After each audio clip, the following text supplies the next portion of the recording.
Dalam seminggu terakhir tercatat ada 2 kejadian penamparan terhadap petugas aviation security yang menjadi perhatian publik secara luas. Kepolisian pun dituntut untuk memproses hukum perkara ini untuk menjaga wibawa proses pemeriksaan bandara dan juga pembelajaran bagi publik.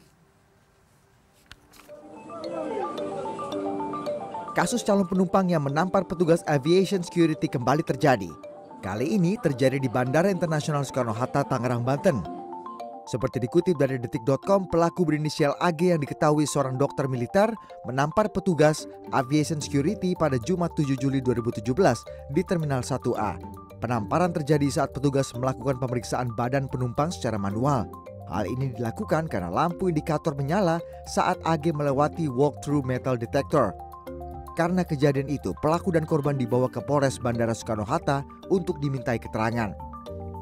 Namun, setelah dilakukan pemeriksaan, keduanya sepakat untuk berdamai dan tidak melanjutkan proses hukum. Sebelumnya kejadian penamparan yang cukup menghebohkan terjadi di Bandara Samratulangi, Manado, Sulawesi Utara. Pada Rabu 5 Juli, video seorang wanita yang mengaku istri jenderal polisi menampar petugas bandara viral di media sosial. Tindakan tersebut berawal dari petugas bandara yang melakukan pemeriksaan metal detektor kepada penumpang. Insiden berawal saat JW melewati pintu detektor menuju ruang tunggu bandara. 2 orang petugas aviation security, Jamie dan Amelia, meminta JW melepaskan jam tangannya dan mengulangi pemeriksaan. Namun JW yang mengaku sebagai istri seorang jenderal polisi tidak terima dan kemudian menampar petugas bandara. Tindakan arogan ini direkam salah seorang petugas bandara Samratulangi, Manado dan diunggah ke YouTube. Kasus ini pun akan dilanjutkan ke proses hukum. Korban penamparan Elizabeth Jennifer Wehanto menyerahkan kasus penamparan dirinya kepada pihak yang berwenang. Mengancam, tapi saya sudah serahkan ke pihak yang berwenang. Katanya saya berlaku tidak sopan, saya sama teman saya berlaku tidak sopan. Tapi saya bisa pastikan saya berlaku profesional waktu itu. Wakapolri Komisaris Jenderal Polisi Syafruddin memastikan bahwa pihaknya akan memproses siapapun yang melakukan pelanggaran hukum. Kalau dia melakukan tindak pidana, kita proses. Ada himbauan. Jangankan istrinya, jenderalnya pun diproses. Agar tidak terulang kembali atau Pak? Himbauan dari Polri, Pak, kepada keluarga. Tidak terulang kembali terhadap anggota keluarga, baik itu Saya katakan tadi, jangankan istri jenderal, jenderalnya pun kalau melakukan tindak pidana, kita proses. Menteri Perhubungan Budi Karya Sumadi memposting video insiden penamparan petugas aviation security di akun Twitternya. Budi menyayangkan sikap calon penumpang pesawat terhadap petugas aviation security di Bandara Samratulangi, Manado. Ia meminta pelakunya untuk diproses hukum. Kementerian Perhubungan juga memastikan bahwa langkah hukum kini tengah berjalan. Menurut Dirjen Perhubungan Udara Agus Santoso, petugas penerbangan dilindungi oleh Undang-Undang Nomor 1 Tahun 2009. Dan ia juga menyebutkan bahwa penamparan yang terjadi merupakan representasi pelecehan terhadap semua petugas penerbangan. Budi Adiputro, CNN Indonesia.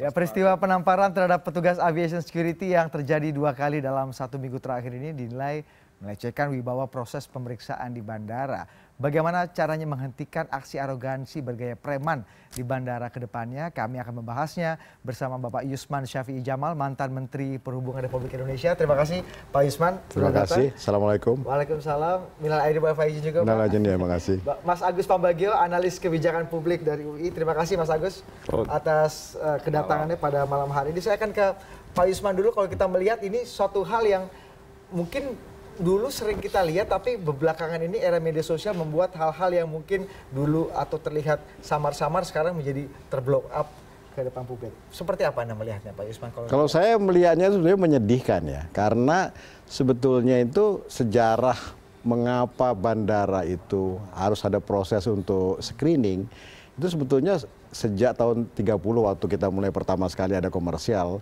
pada waktu itu sampai tahun 1970, ada kecenderungan penumpangnya itu main kekerasan. Karena itu dibuatlah para perimeter untuk menghalangi supaya kita melihat tingkah laku yang tidak bersahabat. Jadi disaring, tapi tidak sebegitu ketat. Habis itu tahun 70 sampai tahun 90 itu muncul suatu gejala di mana pesawat terbang itu menjadi arena politik. Jadi ada pembajakan. Nah, itu waktu itu El Al yang pertama sekali. Setelah itu tahun 2001, 11 September. Jadi itu mengatakan bahwa ternyata pesawat terbang itu harus bisa juga digunakan untuk alat untuk terorisme. Jadi karena itu semua aturannya itu dibuat ketat. Dan kemudian tidak ada diskriminasi. Jadi semua harus dibuat ketat. Siapapun, mau petugas, mau bahkan waktu dilaksanakan pertama sekali di tahun 2001 karena setelah September itu seorang pengawal presiden selalu kan membawa senjatanya. Dia membawa senjata dan memaksa untuk masuk ke dalam pesawat terbang dan melakukan suatu tindakan juga untuk membypass itu aviation security.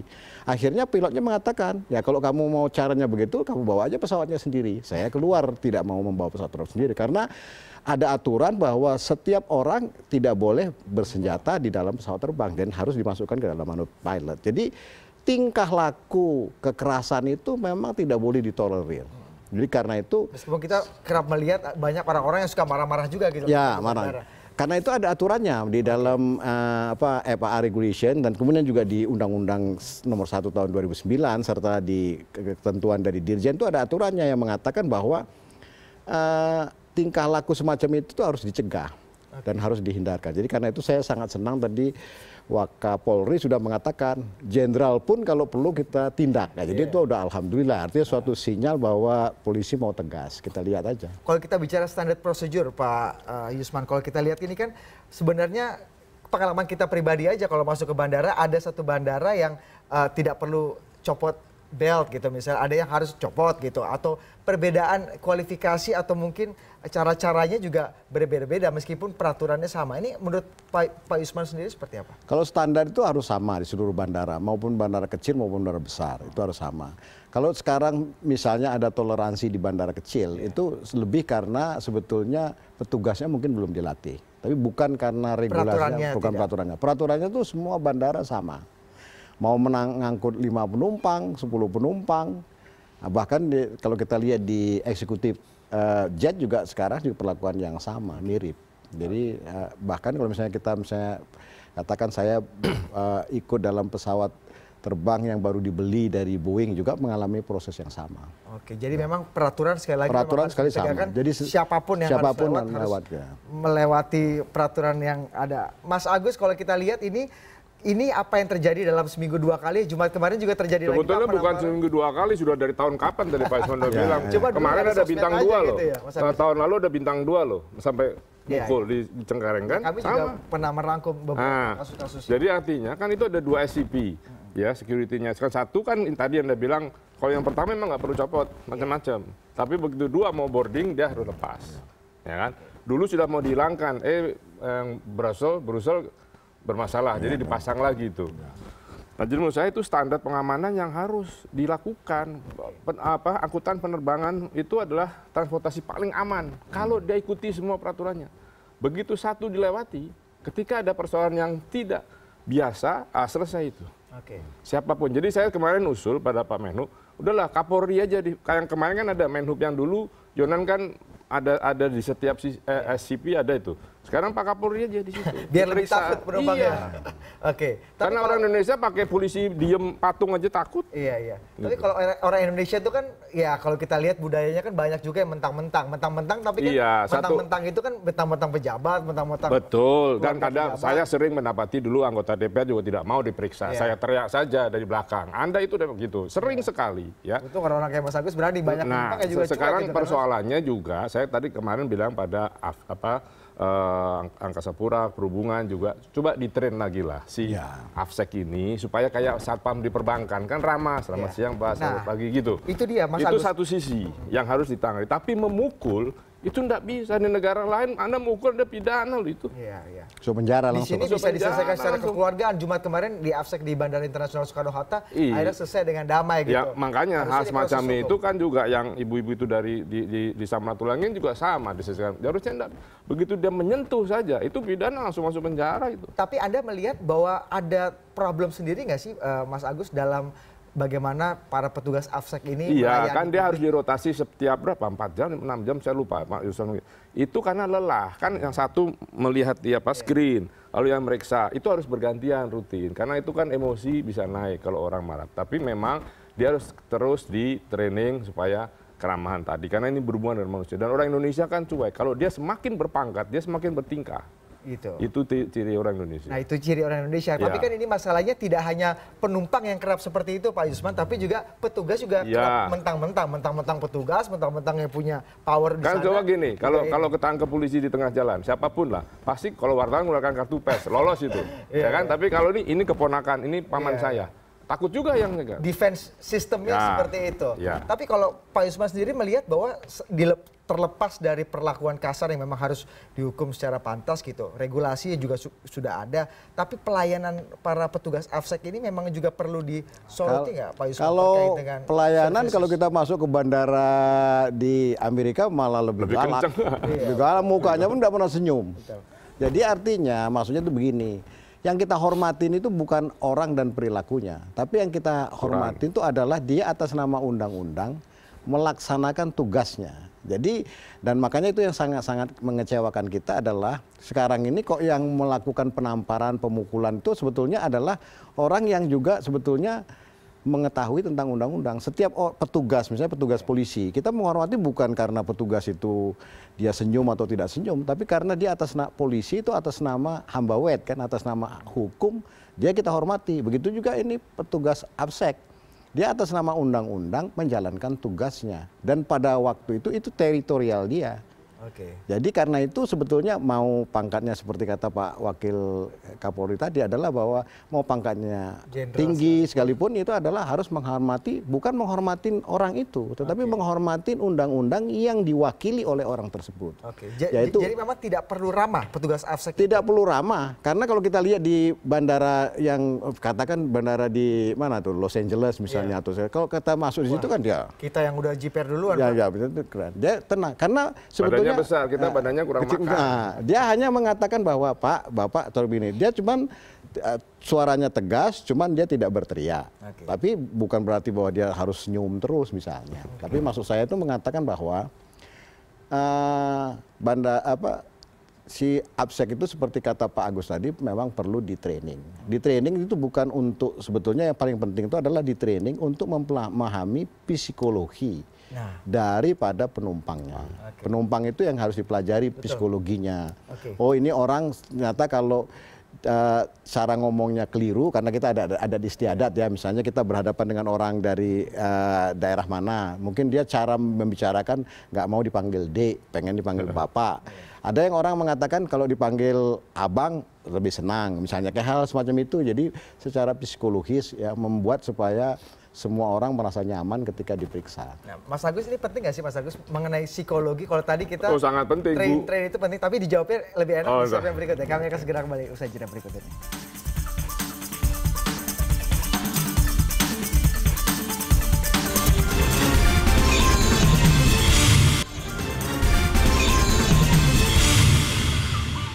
Tadi Mas Agus dan juga Pak Yusman mengatakan bahwa sebenarnya kan budaya masyarakat Indonesia ini banyak yang mentang-mentang pejabat, jadi bisa seenak-enaknya. Petugas juga biasanya suka nggak enak dan juga takut nih. Mas Agus, kalau menghadapi psikologi orang Indonesia, meskipun peraturan sudah ada, trainnya sudah ada, menghadapi semua orang sama katanya, tapi kan secara psikologi kan ada yang mentang-mentang, kepangkatan, status sosial, ini kan hal-hal yang di luar teoritis gitu. Ya. Bagaimana adjusting? Paling mudah sekarang kan CCTV sudah banyak di bandara. Ya di CCTV aja. Jadi begitu nanti saya bicara sama bandara, berani nggak begitu kelihatan. Jadi si AFSEK-nya sabar saja. Ini gitu, pokoknya diikuti, nggak mau tempeleng kan ada CCTV. Nanti dilepas saja. Tapi harus ada tindakan hukumnya, dipidana saja. Kan di luar negeri itu ditempeleng, nyentuh aja itu. Sudah masuk, di Amerika kita sentuh gitu. Wah, coba kita tangan naik di atas di meja imigrasi, marah mereka.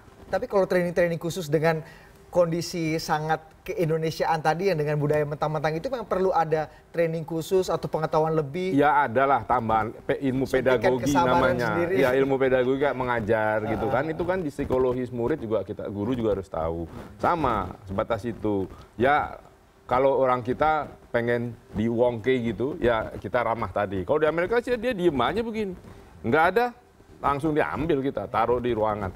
Nah maksud saya, penegakan hukumnya harus. Jadi jangan terus ini, maaf, harus ada contoh sehingga orang kayak orang bilang, saya bawa bom gitu. Kan nggak lucu itu. Dan berkali-kali itu kan.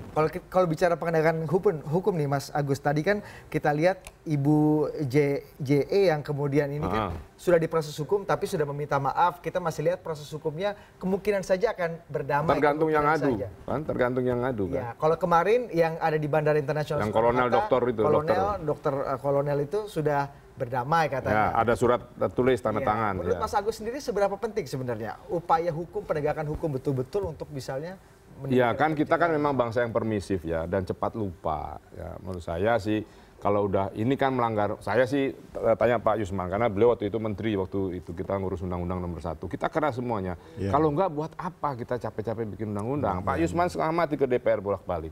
Ya. Kalau itu tidak dipakai, ya nggak usah bikin undang-undangnya. Lepas aja kayak di hutan gitu. Nah karena itu dibikin, ya ditegakkan gitu. Nah ketika nanti sudah tidak cocok karena teknologi, ya direvisi. Kan esensi dari aturan gitu. Kebijakan harus begitu. Kalau nggak diterapkan, lah buat apa kita bikin capek-capek? Mahal itu bikinnya. Tanya Pak Zuma, berapa bikinnya dulu itu? Mahal itu. Kajiannya mahal, alat-alatnya mahal. Jalannya mahal, jalan-jalan. Itu juga lebih penting. Pak Yusman, seberapa penting kemudian penegakan hukum atas kasus-kasus ini? Kalau menurut saya sangat penting, karena itu begini ya. Sebetulnya yang kita lupakan, bahwa tugas aviation security yang sekarang ini dengan sejak peristiwa September 11 itu berubah drastis.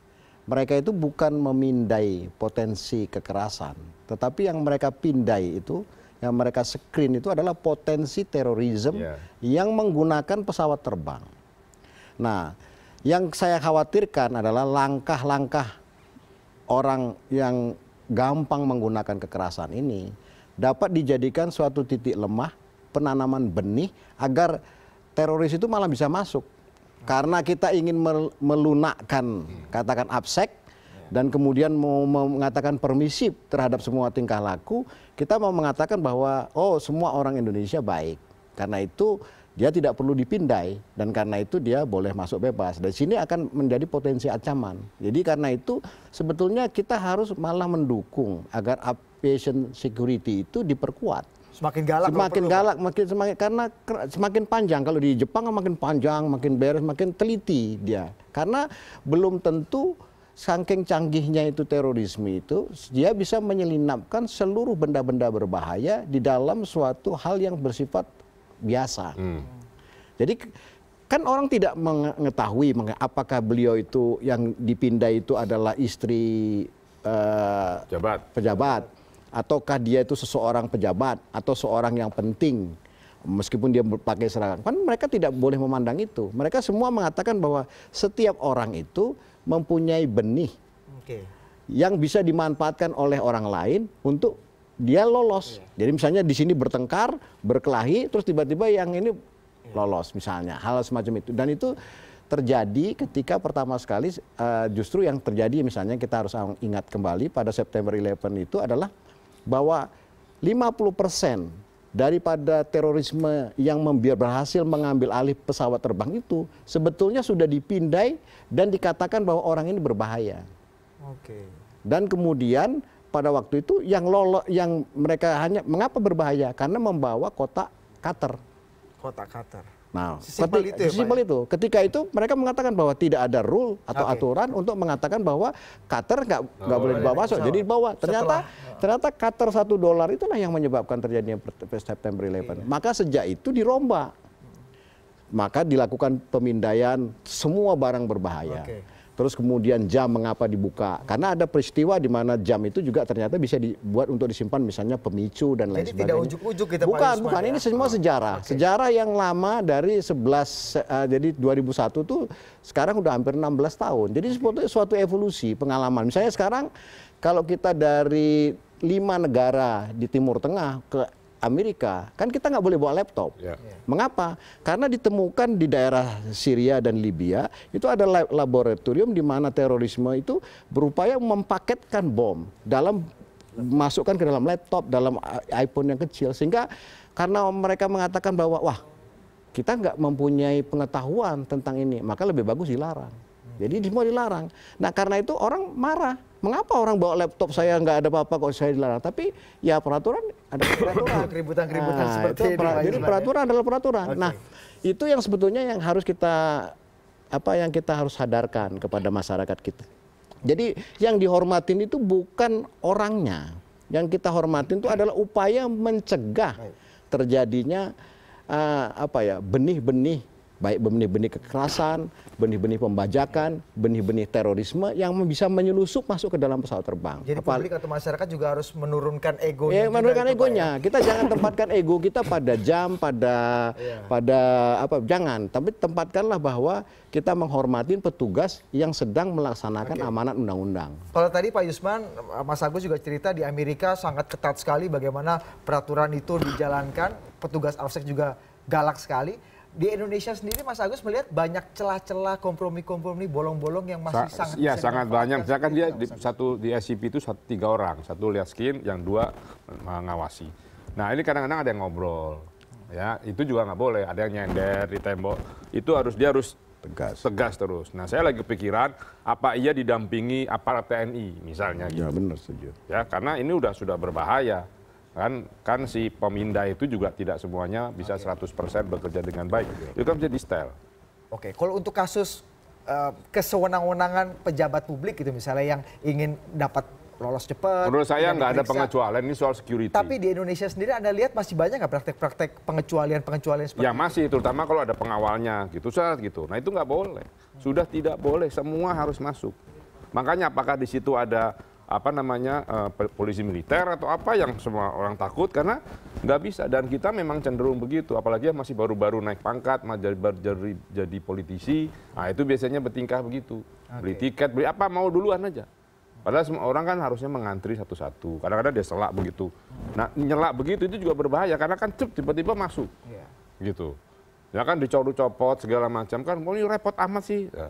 Loh kita ini buat keselamatan. Dan memangnya teroris masuk sini? Jawabannya selalu begitu, pertanyaannya.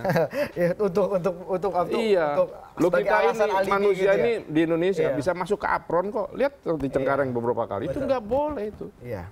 Oke.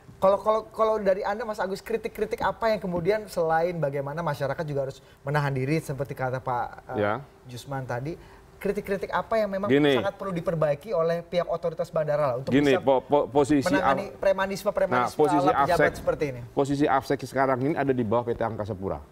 Ya, dan menurut saya itu tidak pas. Di Belanda ada di atas Masuse. Masuse itu pasukan teroris, anti teroris. Singapura juga begitu. Jadi ini dia harus diregulasi lagi. Dia harus di bawah siapa? Densus 88 kah? Atau siapa? Anti teror. Karena kita menghadapinya terorisme loh. Dan sekarang dulu zaman sebelum laptop dilarang, laptop itu harus dihidupkan di Jerman, laptop harus di-on-kan. Karena itu tadi dipikir ada segala macam. Nah, Indonesia belum sampai situ. Belum. Dan dikeluarkan aja kan baru diperintahkan lagi, dia kan tetap nempel. Itu harus kita keluarkan. Kalau Anda lihat kayak misalnya banyak yang kita alami harus yang di bandara ini tidak perlu copot sepatu atau copot enggak, pasti harus copot. Bandara mana? Misalnya di Indonesia. ada sepatu misalnya nggak usah copot. Sepatu kalau kayak gitu nggak usah. Yang sepatu safety boot gitu bisa dicopot. Tapi Anda lihat banyak peraturan-peraturan yang tidak seragam nggak? Gitu? Enggak, seragam cuman tidak dilaksanakan. Masalahnya implementasi. Ya, kalau seragam kan semuanya ada bannersnya di depan. Ya, semuanya harus dilepas. Kalau sepatu training gitu memang enggak lah, gitu kan karet ya. Tapi meskipun itu harusnya bisa ditenteng.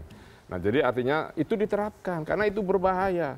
Gunting, ada teman saya pemimpin redaksi media terkenal, dia perokok, itu koreknya diambil itu marah dia telepon semua kepala bandara, menteri perhubungan dia telepon, padahal itu memang nggak boleh korek itu, koreknya harga murah, tokai atau apa itu. Jadi hal semacam ini itu kelas begitu, gimana yang kelas masyarakat. Jadi sekali lagi itu berkaitan dan posisi AFSEC menurut saya itu harus dilihat lagi. Karena sekarang dia adalah pegawai PT Angkasa Pura 1 dan 2. Dan harus lebih keras dan galak lagi tadi ya. Pak Yusman, terakhir dari Anda apa pesan bagi masyarakat, orang-orang yang tadi kata Mas Agus baru punya pangkat, sudah sewenang-wenang meminta keistimewaan karena memang betul-betul di bandara butuh security yang ketat sekali untuk menjaga keamanan kita semua. Meskipun waktunya yang ditempuh harus lebih lama gitu. Ya kalau itu saya kira kalau pejabat itu sebetulnya kan sebetulnya mudah atau gampang lah diedukasi.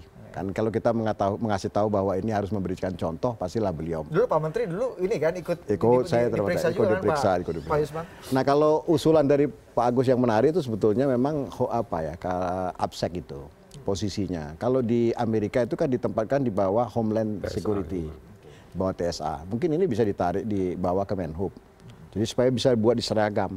Nanti dari Kemenhub itu baru diatur dia misalnya bagaimana Densus 88 ikut campur atau ikut serta dan lain sebagainya dan sebagainya. Jadi supaya dibuat bahwa APSEC itu tidak sekedar memeriksa orang, tetapi sebetulnya memeriksa potensi ancaman, baik ancaman kriminalitas maupun ancaman kekerasan maupun ancaman yang lebih gawat lagi yaitu ancaman terhadap terorisme. Jadi kita menghindarkan ancaman itu sebetulnya. Termasuk ancaman aksi-aksi premanisme seperti ini karena ini sebetulnya kalau ada orang melakukan begini kan adalah indikator bahwa orang itu mempunyai tingkah laku yang sukar di-manage. Kalau dia masuk ke dalam pesawat terbang, kan kita bisa rawan apa misalnya nanti bisa namparin cabin crew misalnya kan nggak benar. Jadi itu yang sebetulnya perlu dibangun karena pesawat terbang itu kan kapsul, di mana kita tingkah lakunya harus terjaga dan rapi. Jadi peraturan juga harus ditegakkan, bandara juga harus lebih ketat lagi, tapi juga